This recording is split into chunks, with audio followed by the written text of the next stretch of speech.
اور بخاری مسلم میں آیا کہ 12,000 کا لشکر تھا, صرف 80 لوگ حضور کے ساتھ رہ گئے, باقی سب تتر بتر ہو گئے. تو نبی علیہ السلام اکیلے اپنے خچر پر آگے بڑھے اور آپ نے رجز پڑھا, انا النبی لا کذب انا ابن عبد المطلب, میں نبی ہوں اس میں کوئی شک نہیں, میں عبد المطلب کا بیٹا ہوں اس میں کوئی شک نہیں. اور پھر نبی علیہ السلام نے ایک مٹھی بھر کر کافروں کی طرف بھیجی, اللہ تعالیٰ نے مسلمانوں کو فتح دی. تو لیڈر کا اس وقت پتہ چلتا ہے. تو تمہارا بھی کام ہے نا کہ آج تم کہتے ہو دجال سے بڑا فتنہ انجینئر ہے, تو تمہارے بڑے کس دن کام آئیں گے؟ ان کو بڑا کیوں بنایا ہوا ہے؟ نکالو اپنے بڑوں کو. اور یہ بھی تمہاری خواہش پہ, میری خواہش پہ نہیں. یہ کہتے ہیں انجینئر مناظرہ کرے, پھر سامنے بیٹھیں گے تو انجینئر صاحب کی نظر کرم سے جو علم کے چشمے جاری ہوں گے تو ہمارا سینہ کھل جائے گا, اور پھر ہم انجینئر صاحب کی باتوں کا جواب دیں گے. جو کیمرے میں جواب نہ دے سکے وہ سامنے بیٹھ کے کیا جواب دیں گے؟ کیڑی گدڑ سنگھی ایڑی سامنے بیٹھ کے کرو گے؟ چشتی رسول اللہ تھانوی رسول اللہ کا دفاع کرو گے؟ تو یہ ساری ڈرامہ بازی کرتے تھے. تو میں نے کہا کہ ٹھیک ہے, بڑوں کو لانچ کرو. بریلویوں کو شوق ہے مفتی منیف صاحب سے بنوا لیں ویڈیو اپنے حق میں. اب مفتی منیف صاحب تو بےچارے خود ہی کھڈے لائن لگ گئے, دیکھ لیا آپ نے. وہ تو کہہ رہے ہیں مفتی منیف کا اپنا نکاح ٹوٹ گیا. مجھے بتائیں, مفتی منیف نے کوئی بریلویت نہیں چھوڑی, صرف دیوبندیوں کی مسجد کا افتتاح کیا ہے, یا ان کے مولویوں کے ساتھ بیٹھے ہیں تو انہوں نے ان کا نکاح بھی ایمان بھی فارغ کر دیا. مجھے کہاں سے انہوں نے ایکسپٹ کرنا ہے؟ ایک دفعہ مجھے تارج میر صاحب نے فون کیا اور مجھے کہنے لگے کہ بیٹا تھوڑا ہاتھ اولا رکھا کرو, تو انشاءاللہ تعالیٰ یہ سارے تمہاری بات سنیں گے. میں نے کہا چھوڑ دیں, کن خوابوں کی دنیا میں آپ رہتے ہیں. میں نے کہا آپ نے کوئی ہاتھ سخت رکھا ہوا تھا؟ آپ سے زیادہ تو نرم بندہ کوئی نہیں ہے. آپ نے صرف من کن تو مولا والی حدیث بیان کی ہے, اور آپ نے مجھے خود بتایا ہے کہ آپ کو قتل کی دھمکیاں ملی ہیں سپاہ صحابہ کی طرف سے, کہ تم نے یہ حدیث بیان کیوں کی اگرچہ حدیث ٹھیک ہے. تو مجھے انہوں نے ایکسپٹ کرنا ہے. تو میں نے کہا یہ آپ کی ڈاکٹرن فضول ہے کہ نرم ہونے سے یہ ایکسپٹ کریں گے. یہ قابو ہی آئے ہیں میری سختی کی وجہ سے. نرم بندے کو تو کچا کھا جاتے ہیں, کس طرح دبکے ہوئے جائے, ڈرے ہوئے جائے. اسی لیے میں کہتا ہوں بڑا برا وقت آیا نہ ہوتے. یقین کرو انہوں نے سوچا بھی نہیں تھی. وہ بریلوی جو لوگوں کو گستاخی کے نیزے کی نوک پہ رکھتے تھے, آج انجینئر صاحب سے بھیک مانگ رہے ہیں کہ آپ ہمارے بزرگوں کو گستاخ نہ کہا کریں. کیا بات ہے جی. پہلے یہ لوگوں کو عشق رسول کا سرٹیفکیٹ دیتے تھے, آج ہم دے رہے ہیں.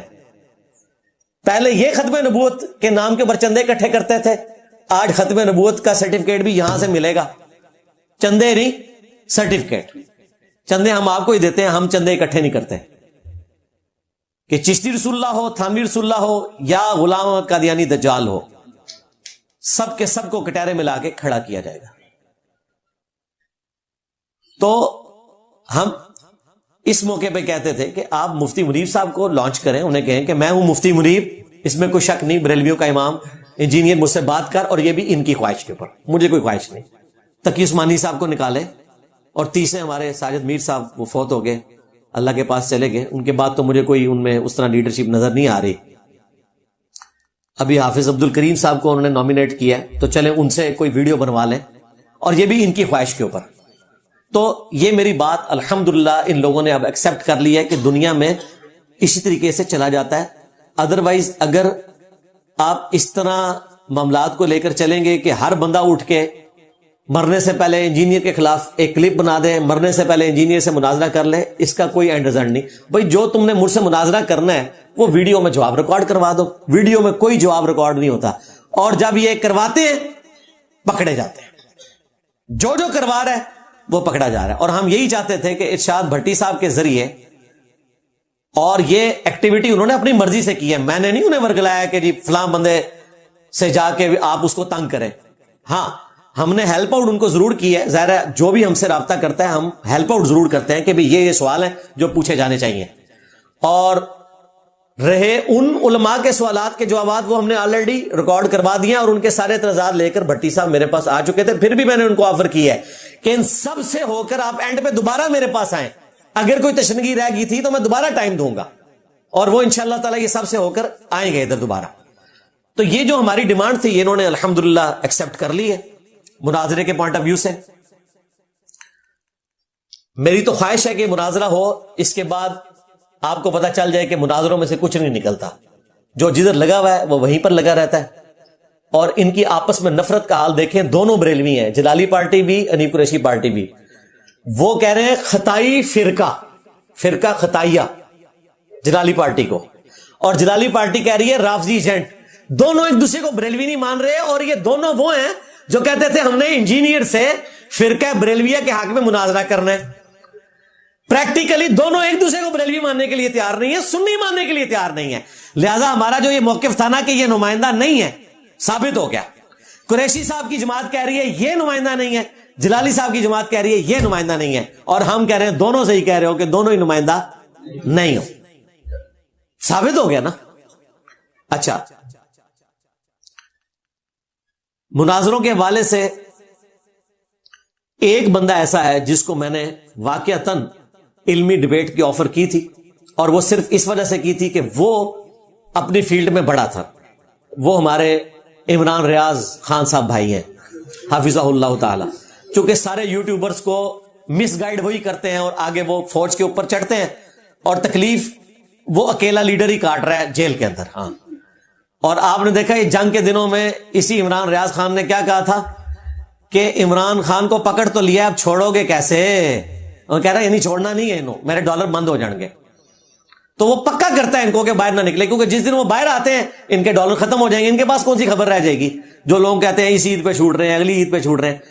تو وہ ایک بندہ تھا, اور وہ بھی اس وجہ سے کہ اس نے مجھ پر جھوٹے الزامات لگائے تھے, اور وہ اپنی فیلڈ میں سب سے بڑا تھا, اور اس کی آفر قائم ہے. انشاءاللہ میں حالیہ جو اس کا انٹرویو ہے اس کو ریبٹل کروں گا. یہ تو انڈیا پاکستان کا ایشو تھا, اس لیے میں نے اس کو سکپ کیا ہوا ہے, مجھے بائی چانس یاد آیا. ورنہ اس سے پہلے مفتی طارق مسعود صاحب ہوں, میں نے کوئی ان کو مناظرے کا چیلنج نہیں کیا تھا. وہ نادر علی بھائی نے کہا تھا کہ ہم ایک اچھی ملاقات کروانا چاہتے ہیں, تو میں نے کہا ٹھیک ہے, اس میں ہم علمی ڈسکشن ضرور کریں گے اگر ملاقات ہو رہی ہے. کوئی چیلنج والا معاملہ اس طریقے سے نہیں تھا کہ مناظرے کا ہو, اور وہ بھی آج بھی دروازے کھلے ہوئے ہیں, وہ جب چاہیں آ سکتے ہیں. مفتی حنیف قریشی صاحب کا سارا ڈرامہ وہ تو میں نے آج ایکسپوز کر دیا, پہلے بھی کافی دفعہ ایکسپوز کیا. مناظروں کا کوئی فائدہ نہیں ہوتا سوائے اس کے کہ اینڈ پہ دونوں ایک دوسرے کو کافر کہہ کے اٹھتے ہیں. اور آپ مناظروں کے اینڈ پہ دیکھیں, وہ کہتے ہیں کہ اگر ہم جھوٹے ہیں تو ہم مر جائیں, یہ جھوٹے ہیں تو یہ مر جائیں. دونوں کو نہیں مرتے, دو ہی جھوٹے, دونوں سچے تو نہیں ہو سکتے نا. تو یہ اینڈ ریزلٹ اس کا نکلتا ہے. پھر ٹالرنس ان کی آپس میں دیکھیں, ایک فرقے سے ہو کر ایک دوسرے کو بریلوی ماننے کے لیے تیار نہیں ہے.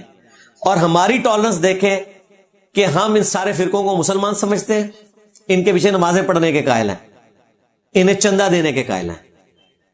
یہ اپنے فرقے والوں کو بھی سنی ماننے کے لیے تیار نہیں ہے, ایک دوسرے کو چندہ دینے کے قائل نہیں ہے, ایک دوسرے کی مسجدوں میں نماز پڑھنے کے لیے تیار نہیں ہے.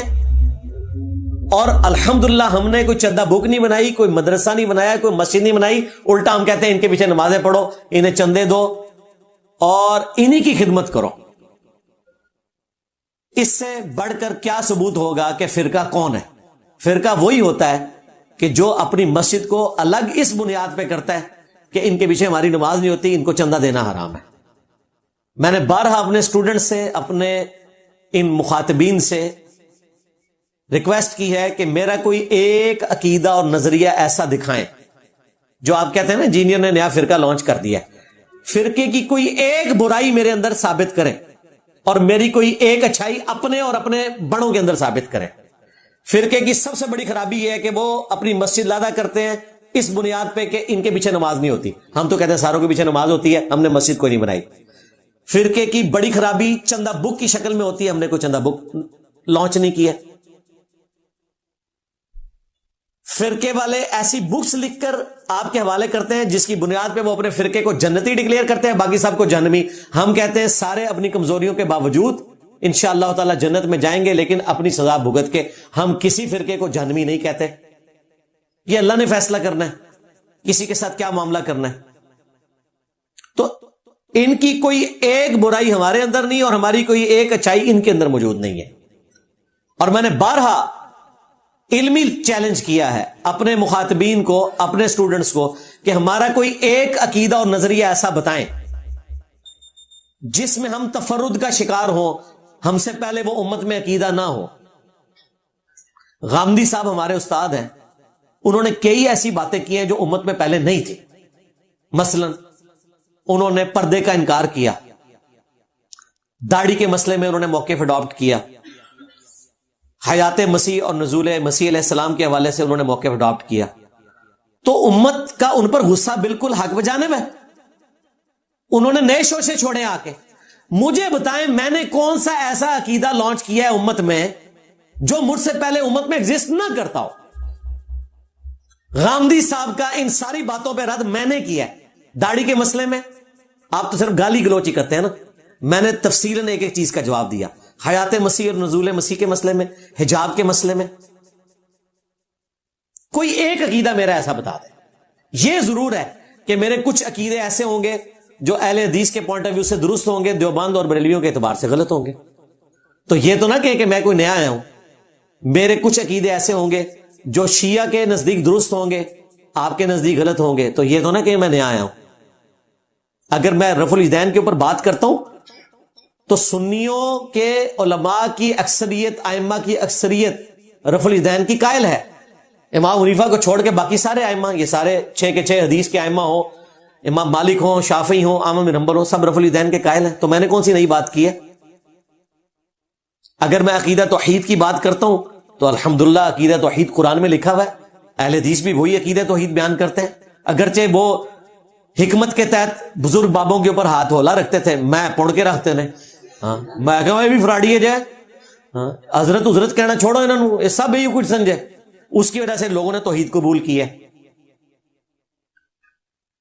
اسی طریقے سے بنو امیہ کے حوالے سے جو میرا موقف ہے بخاری مسلم سے میں نے بیان کیا, شیعہ کی کتابوں سے تو بیان نہیں کیا. تو امام بخاری امام مسلم جو ہے وہ اہل سنت کے ائمہ ہیں. آپ کے پلے کون سی شے ہے اگر بخاری مسلم نہیں رہتی تو؟ اور پھر مجھ سے زیادہ ورسٹ عقیدہ بنو امیہ کے حوالے سے شیعہ کے ہاں پایا جاتا ہے. میں تو اس سے نرم ہوں, میں تو حضرت معاویہ کو رضی اللہ تعالیٰ عنہ کہتا ہوں, صحابی بھی مانتا ہوں, جنتی بھی مانتا ہوں.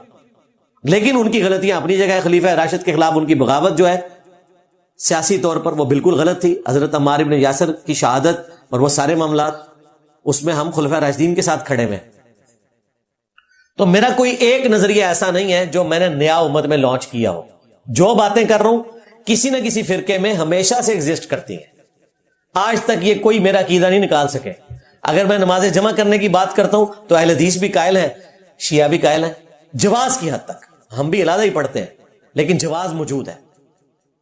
تو کوئی ایک نظریہ یہ لوگ نہیں نکال سکے. اب اینڈ پہ کیا ہے, یہ میری کوئی ویڈیو اٹھائیں گے, انجینئر صاحب پہلے یہ کہہ رہے تھے بعد میں یہ کہہ رہے ہیں. دیکھیں اور بھائی میں پہلے بھی ٹھیک کہہ رہا تھا, بعد میں بھی ٹھیک کہہ رہا ہوں, اللہ ان مسائل کے جن پہ میں نے اعلانیہ رجوع کیا. ان میں بھی میری ٹالرنس پہلے بھی موجود تھی. یعنی میں پہلے قائل تھا اس بات کا کہ جہری نمازوں میں امام قرات کر رہا ہو تو بھی آپ نے سورہ فاتحہ پڑھنی ہے.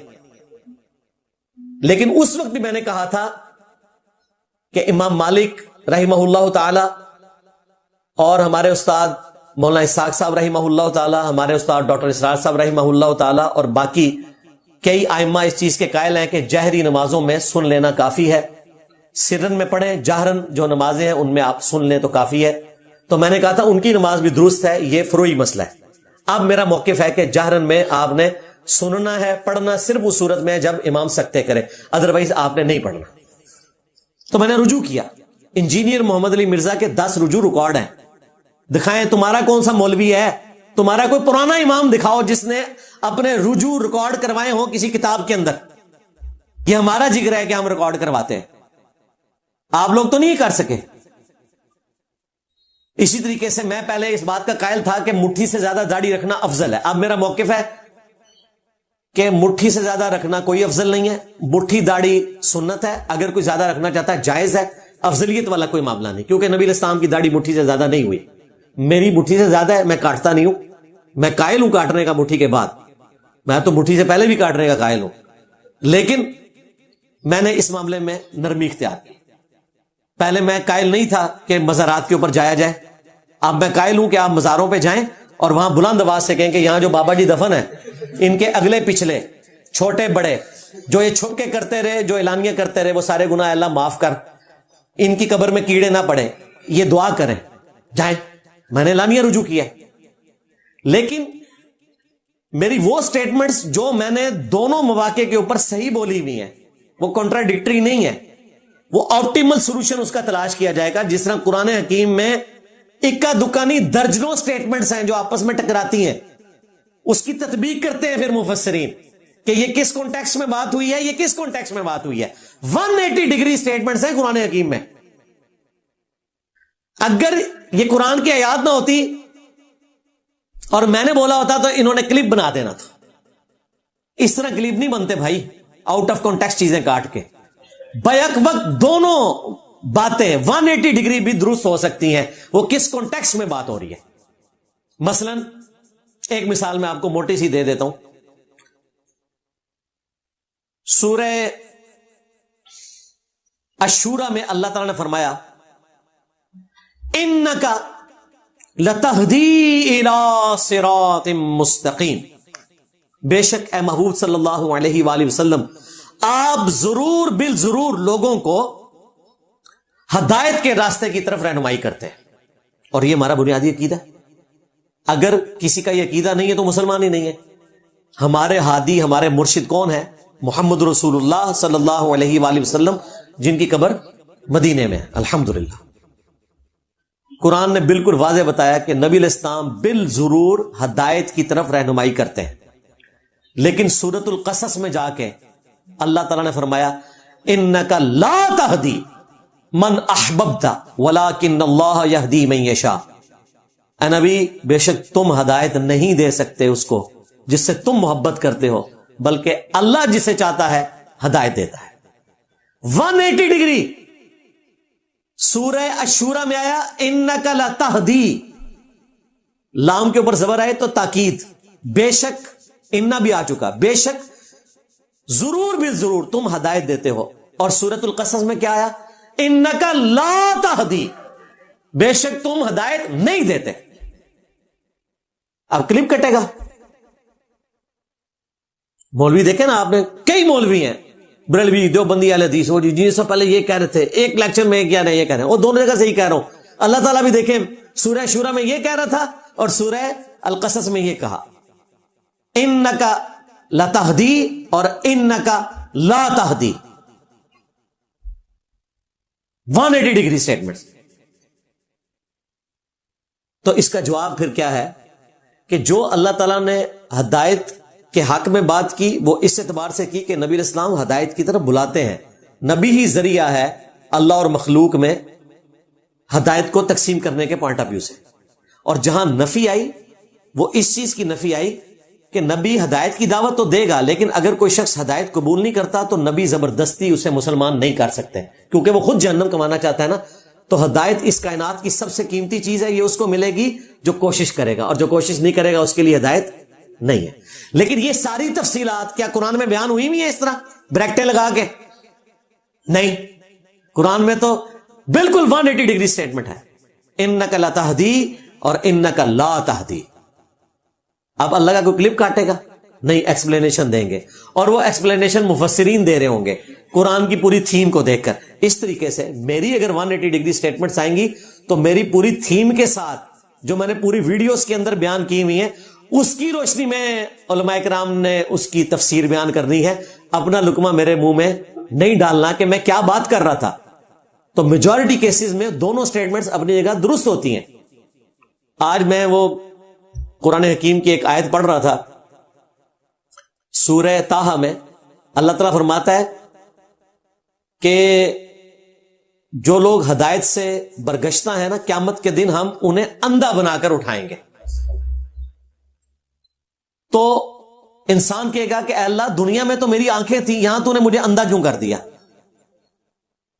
تو اللہ تعالیٰ فرمائے گا چونکہ تو نے حق سے اناد کیا تھا اس لیے ہم نے تجھے اندھا بنا کے اٹھایا. یہ کہاں آیا؟ سورہ طٰہٰ میں, کہ ہم اپنے مجرمین کو اندھا اٹھائیں گے قیامت کے دن. اور اس پہ کلیریفیکیشن بھی ہے کہ وہ پوچھے گا میں اندھا کیوں, میں تو دنیا میں دیکھنے والا تھا. اللہ فرمائے گا کہ چونکہ تو نے اس وقت گمراہی کا راستہ اختیار کیا نا جان بوجھ کے, تو اس سزا میں آج میں نے تجھے اندھا اٹھایا. لیکن سورہ قاف میں پتہ کیا آیا کہ اللہ تعالیٰ اپنے مجرمین سے کہے گا فَكَشَفْنَا عَنْكَ غِطَاءَكَ, آج دیکھ ہم نے تیری آنکھوں کے آگے سے پردے ہٹا دیے اور تیری نگاہ بڑی تیز ہے. دنیا میں تو انکار کرتا تھا نا کہ قیامت کا دن کوئی نہیں آئے گا. دیکھ آج تیری آنکھوں سے پردے ہٹ چکے, تو قیامت کا دن اپنی آنکھوں سے دیکھ لے. اب یہ سٹیٹمنٹ میں نے دی ہوتی تو انہوں نے کہنا تھا دیکھیں جی کل کیا بات کی تھی کہ ہم اندھا اٹھائیں گے اپنے مجرمین کو, اور آج یہ بات کر دی کہ آج تیری آنکھیں بڑی تیز ہیں, تو اپنی آنکھوں سے خود دیکھ رہا ہے قیامت کا منظر. 180 ڈگری سٹیٹمنٹ. ایک جگہ اندھا اٹھانے کا ذکر, ایک جگہ کہا آنکھوں سے پردہ بھی ہٹا دیں گے. دیکھ, تو مولویوں کو چاہیے کہ اللہ تعالیٰ کے بھی کلپ کاٹیں اور اپنی آخرت برباد کریں.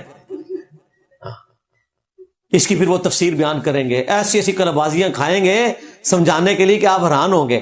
لیکن میری ویڈیو کٹے ہوئے کلپ, اس میں خود لقمہ داخل کریں گے اور اس کو اپنی مرضی سے ایک رنگ دیں گے, اور وہ کہیں گے جی انجینئر نے یہ کہتا ہے, او دیکھو جی انجینئر تو پہلے کسی نے گال نہیں کی تھی. تو دونوں باتیں اپنی جگہ بالکل درست ہوتی ہے. وہ آپ ہم سے جب کلیریفیکیشن مانگیں گے ہم دیں گے, اور ہمارے اسٹوڈنٹس پہلے ہی دے دیتے ہیں, وہ پھر صرف میمز ہی بنتی ہیں آپ کی جب اس طرح کی باتیں کرتے ہیں. لیکن میں آپ کو بتاؤں کہ یہ کھلواڑ قرآن کے ساتھ بھی ہو سکتا ہے. مجھے اس دن سے ڈر لگتا ہے کہ جس دن میں اس طرح کی ساری درجنوں چیزیں لے کے بیٹھ جاؤں, لیکن ظاہر ہے کہ میں وہ کھلواڑ نہیں کروں گا, میں پھر اس کی تطبیق بھی بیان کروں گا. مثلا اس کی بھی میں تطبیق بیان کرتا ہوں کہ یہ جو اللہ تعالیٰ نے فرمایا کہ آج ہم نے تیری نگاہوں سے پردے ہٹا دیے تو تیری نگاہ بڑی تیز ہے. این ممکن ہے کہ انیشلی اللہ تعالیٰ قیامت کے دن اس کی حسرت میں اضافہ کرنے کے لیے اسے قیامت کا منظر دکھائے اور بعد میں اس کی بینائی چھین لے. بعض مفسرین نے یہ تفسیر کی, زیادہ تر نے, کہ یہ جو اندھا ہونے کا ذکر ہے اس سے مراد فزیکلی آنکھوں سے اندھا ہونا نہیں ہے. اس سے مراد یہ ہے کہ اس کے پاس کوئی قیامت کے دن دلیل نہیں ہوگی اللہ کے سامنے پیش کرنے کے لیے. حالانکہ اس میں کوئی بات نہیں ہوئی ہے, اس میں تو ہے کہ اللہ میں دنیا میں دیکھتا تھا, آج میں کیوں نہیں دیکھ رہا. لیکن انہوں نے یہ تعویل بیان کی ہے کیونکہ تطبیق پیدا کرنی پڑتی ہے. دونوں سٹیٹمنٹس اپنی جگہ بالکل درست ہیں. وہ ڈیپینڈ کرتا ہے, یہ تو اب قیامت والے دن بعض چیزیں تو اس وقت جا کے کلیئر ہوں گی نا کہ وہ کون کون سے سٹیپس ہیں جو طے ہونے ہیں. اور احادیث میں تو بہت ساری چیزیں اس طرح کی آتی ہیں جن میں آپ کو پھر اس کی شرح بیان کرنی پڑتی ہے کہ یہ اس کانٹیکس میں بات ہوئی, یہ اس کانٹیکس میں بات ہوئی, لہذا دونوں باتیں اپنی جگہ درست ہیں. اللہ کا شکر ہے ہمارے مخالفین جب بھی ہمارے بارے میں کوئی ویڈیو بناتے ہیں تو میری کسی ڈاکٹرن کے اوپر کوئی رد کرنے میں آج تک کامیاب نہیں ہوئے. جب کبھی بھی کریں گے تو اس طرح آؤٹ آف کانٹیکسٹ کلپ کاٹیں گے اور پھر اس کی اپنی مرضی سے شرح بیان کریں گے, یا کہیں قرآن کی قرات میں کوئی زبر زیر کی غلطی ہوگی تو وہ ہائی لائٹ کریں گے. وہ تو ہم نے ان کے سارے مفتی ننگے کر دیے. امام کعبہ سمیت بتا دیا. امام کعبہ تو سورۃ البقرہ کا سٹارٹ ہی بھول گیا, سورہ اخلاص بھی غلط پڑھ دی. کس نے؟ سعودہ شریم نے. مفتی تقی عثمانی صاحب نے قرآن کی آیت کے ساتھ جو کچھ کیا, مفتی منیب الرحمان صاحب نے, مولانا فضل الرحمان صاحب نے, مفتی طارق مسعود صاحب نے, اور کئی علماء کے ہمارے سٹوڈنٹس نے میمز بنا دی ہیں. اس طرح غلطی کسی کو بھی لگ سکتی ہے. اس غلطی کا مطلب یہ نہیں ہوتا کہ وہ غلط ڈاکٹرن کے اوپر ہے. تو اللہ کے فضل سے ہم نے کوئی فرقہ لانچ نہیں کیا. ہم نے الحمدللہ قرآن و سنت کے دلائل کی روشنی میں سارے فرقوں کو مسلمان سمجھتے ہوئے ان کی اصلاح کی کوشش کی ہے. ہاں رہے قادیانی تو انہوں نے چونکہ ایک بڑے لیول کا اختلاف کیا ہے, ان کو ہم کافر سمجھتے ہیں. جو سنی حنفی تھے پہلے اب وہ کافر ہو چکے ہیں. حنفی اب بھی ہیں, وہ کافر ہو کے بھی حنفی ہیں, اور ان کی نماز بھی رفع الیدین کے بغیر ہے, حنفیوں والی. اگلے دن ہمارے ایک اسٹوڈنٹ ہیں, انہوں نے پرچی لکھ کے دی کہ قادیانیوں کی تو نماز ہی نہیں, تو آپ نماز کیوں کہتے ہیں؟ اب لاجیکلی ان کی بات درست تھی, تو میں نے ان کو کہا کہ عرف عام میں یہی بات ہوتی ہے. اور آپ نے اگر قرآن پڑھا ہو تو سورۃ الانفال میں اللہ تعالیٰ نے کافروں کی نماز کو بھی نماز کہا ہے. سورۃ الانفال میں پارہ نمبر 9 کے اینڈ پہ جا کے آخری صفحے پہ اللہ تعالیٰ نے ذکر کیا ہے کہ ان کی نماز حرم مکہ کے قریب یہ ہے کہ یہ تالیاں اور سیٹیاں مارتے ہیں, یہ ان کی نماز ہے. نماز کا لفظ استعمال کیا, تالیوں اور سیٹیوں کو نماز کہا اللہ تعالیٰ نے. شکر ہے یہ میں نے نہیں کہا, ورنہ انہوں نے کلپ کاٹ لینا تھا میرا کہ اللہ جی, ویسے اللہ کا بھی کلپ ان کو کاٹنا چاہیے نا اسی ڈاکٹرن کے اوپر کہ اللہ جی کافروں کی تو نماز ہوتی ہی نہیں ہے, آپ نے کیوں کہا کہ ان کی نماز سیٹیاں اور تالیاں؟ تو بھائی قادیانیوں کی نماز کو اگر ہم کہتے ہیں کہ وہ حنفیوں والی ہے تو نماز کا ورڈ بولا جائے گا جس طرح اللہ تعالیٰ نے مشرکین کی نماز کے لیے بھی نماز کا لفظ بولا. لو سامو تو میں اتھے سٹاں گا پانی نہیں, تو صاف ہی نہیں لبے گا. کیونکہ پانی کے بغیر تو چند دن آپ زندہ رہیں گے، سانس کے بغیر تو آپ 3 منٹ بھی زندہ نہیں رہیں گے مولویوں. تو قادیانیوں سے ہمارا اختلاف ہے. اس طریقے سے شیعہ کا جو فرقہ ہے ایک نصیریہ جو علی اللہ کہتے ہیں، ان کو ہم کافر سمجھتے ہیں، باقی آپ سب لوگوں کو مسلمان سمجھتے ہیں.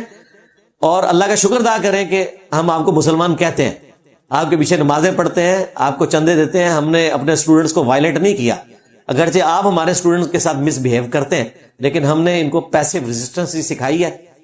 لیکن ہمارا ایک رڈز وہ آپ کے فرقوں کی موت ہے، آپ کے بابوں کی موت ہے جنہوں نے کتابوں کے ساتھ غداری کی. ہم ان بابوں کو مانتے ہیں جو کتابوں کو مانتے ہیں. جو کتابوں کے غدار ہیں بابے، ان کو ہم نہیں مانتے، کیونکہ ہم نے ان کی عزت ہی کتابوں کی وجہ سے کی تھی، اور سب سے بڑھ کر اللہ اور اس کے رسول کی وجہ سے کی تھی.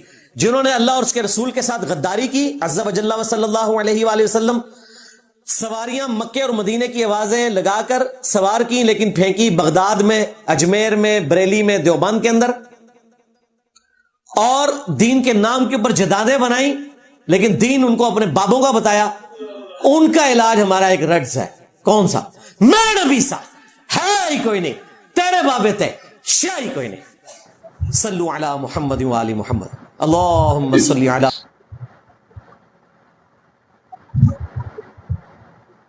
جی ناظرین، آپ نے یہ ویڈیو ملاحظہ فرمائی. ناظرین اب حیرانگی والی بات یہ، یہ دونوں مفتی حنیف قریشی اور اشرف جلالی صاحب، یہ دونوں اب امام کس کو مانتے ہیں؟ امام احمد رضا خان بریلوی کو مانتے ہیں. میں ناظرین یہ کہتا ہوں، میں ایک طالب علم ہوں، میں کہتا ہوں ہمیں امام ماننا چاہیے تو جناب محمد رسول اللہ صلی اللہ علیہ وآلہ وسلم کو ماننا چاہیے. اور اگلا جملہ یہ بھی کہتا ہوں، چلو یہ امام احمد رضا خان بریلوی کو اعلیٰ حضرت کہتے ہیں. میں کہتا ہوں نہیں، اعلیٰ حضرت ہیں جناب محمد رسول اللہ صلی اللہ علیہ وآلہ وسلم. تو ناظرین اگلی بات ہم کرتے چلے، یہ لوگ امام احمد رضا خان بریلوی کی بات کو فالو کرتے ہیں. میں کہتا ہوں نہیں، ہمارے لیے اگر حجت ہے تو وہ رب العالمین کا قرآن ہے، نبی پاک صلی اللہ علیہ وآلہ وسلم کا فرمان ہے. تو ناظرین اگلی بھی بات ہم کرتے چلیں. تو آئیے ناظرین، میں یہ کہتا ہوں جب ہمارے پاس رب العالمین کا قرآن موجود ہے، نبی پاک صلی اللہ علیہ وآلہ وسلم کا فرمان موجود ہے، ہمیں کسی تیسرے کی طرف دیکھنے کی ضرورت ہی کیا ہے. باقی ناظرین یہ بھی بتاتا چلوں، میں امام احمد رضا خان جو بریلوی ہے، میں ان کی عزت کرتا ہوں. امام مالک رحمۃ اللہ کی میں عزت کرتا ہوں، امام شافعی رحمۃ اللہ کی میں عزت کرتا ہوں، امام احمد بن حنبل رحمۃ اللہ کی عزت کرتا ہوں، میں تمام اماموں کی عزت کرتا ہوں. لیکن حجت جو ہے وہ رب العالمین کا قرآن ہے اور نبی پاک صلی اللہ علیہ وآلہ وسلم کا فرمان ہے. اگر ہم نے اپنی زندگی گزارنی ہے تو وہ ہمیں رب العالمین کے قرآن کے مطابق اور نبی پاک صلی اللہ علیہ وآلہ وسلم کے فرمان کے مطابق. تیسری جو بات ہے وہ تو مان ہی نہ سکتے. اگلی بات ہم کرتے چلے، اس کی بھی دلیل دینے لگا ہوں. جیسا کہ آپ کو ناظرین پتہ ہے کہ سورہ احزاب کی آخری آیت ہے، یا ایھا النبی قل لازواجک ان کنتن تریدن الحیات الدنیا وزینتها فتعالین. کیا ہے ناظرین، اس کی ہم صحیح بخاری کی طرف اب چلتے ہیں. نبی پاک صلی اللہ علیہ وآلہ وسلم ایک مرتبہ گا رہے ہیں تو محبوب الاسلام کی تمام ازواج مطہرات، ہماری مائیں، تمام نبی پاک صلی اللہ علیہ وسلم کی ازواج مطہرات تشریف فرمائے. تو نبی پاک صلی اللہ علیہ وآلہ وسلم فرمانے لگے، خیر ہے آپ سب بیٹھی ہوئی ہیں. تو ازواج مطہرات میں سے ایک کہنے لگی، اللہ کے محبوب الاسلام جی، جیسے کیسر و کسرا کی عورتیں زیور وغیرہ پہنتی ہیں تو ہمارا بھی دل کرتا ہے. تو اس وقت یہ سورۃ احزاب کی آیت نازل ہوئی تھی. تو خیر ناظرین ہم اگلی بات ہم کرتے چلے. تو نبی پاک صلی اللہ علیہ وآلہ وسلم فرمانے لگے کہ اب میں مہینہ گھر نہیں آؤں گا. 29 یعنی 29 دن ہوئے ہیں تو نبی پاک صلی اللہ علیہ وآلہ وسلم گھر آئے ہیں. تو ماں جی حضرت عائشہ صدیقہ طاہرہ مطہرہ رضی اللہ تعالی عنہ سے بات ہوئی. تو حضرت عائشہ صدیقہ رضی اللہ تعالی فرمانے لگی، اللہ کے محبوب اسلام جی، آپ کے سوالوں کا جواب تو میں بعد میں دوں گی، پہلے آپ یہ بتائیں، آپ نے تو کہا کہ میں مہینہ گھر نہیں آؤں گا، تو آپ 29 دن بعد ہی آگے، یعنی ابھی تو مہینہ پورا نہیں ہوا. تو نبی پاک صلی اللہ علیہ وسلم کا اخلاق دیکھیں، مسکرا کر کہنے لگے کہ پیاری عائشہ، کبھی کبھار مہینہ 29 کا بھی ہوتا ہے. تو خیر نبی پاک صلی اللہ علیہ وآلہ وسلم فرمانے لگے، عائشہ آپ اپنے گھر جائیں، اپنے باپ حضرت ابو بکر صدیق رضی اللہ تعالی عنہ سے مشورہ کریں تو وہ آپ کو اچھا ہی مشورہ دیں گے. تو حضرت عائشہ صدیقہ رضی اللہ تعالی عنہ فرمانے لگی، اے میرے محبوب علیہ السلام جی، رب العالمین کا قرآن چھوڑ کر اور نبی پاک صلی اللہ علیہ وآلہ وسلم کا فرمان چھوڑ کر اگر میں اپنے باپ کے دروازے پہ جاؤں، کیا میرا ایمان باقی رہ جائے گا؟ تو ناظرین کتنی بڑی بات کہی ہے. اب خود فیصلہ کرے. ہم رب العالمین کا قرآن چھوڑ کر, نبی پاک صلی اللہ علیہ وآلہ وسلم کا فرمان چھوڑ کر کسی تیسرے کی طرف جائیں, کیا ہمارا ایمان باقی رہ جائے گا؟ تو خیر ناظرین, بعد میں تمام ازواج مطہرات کہنے لگی ہمیں سونا چاندی نہیں چاہیے, ہمیں چاہیے تو آمینہ کا لال چاہیے. تو باقی ناظرین یہاں سے یہ پتہ چلتا ہے جب ہمارے پاس رب العالمین کا قرآن موجود ہے, نبی پاک صلی اللہ علیہ وسلم کا فرمان موجود ہے, تو ہمیں کسی تیسری کی طرف جانے کی ضرورت نہیں ہے. باقی ناظرین یہاں پہ ہم دعا کرتے ہیں اللہ پاک ہمیں نبی پاک صلی اللہ علیہ وآلہ وسلم کی شریعت کے مطابق زندگی گزارنے کی سیکھ دے, اور اللہ پاک ہمیں 5 وقت کا پکا سچا نمازی بنا دے, اور جتنے بھی بے اولاد جوڑے ہیں اللہ پاک سب کو نیک نورینہ صحت تندرستی والی, ایمان والی, لمبی زندگی والی اولاد عطا فرما دے. جزاکم اللہ خیرہ, احسن جزا. السلام علیکم ورحمۃ اللہ وبرکاتہ.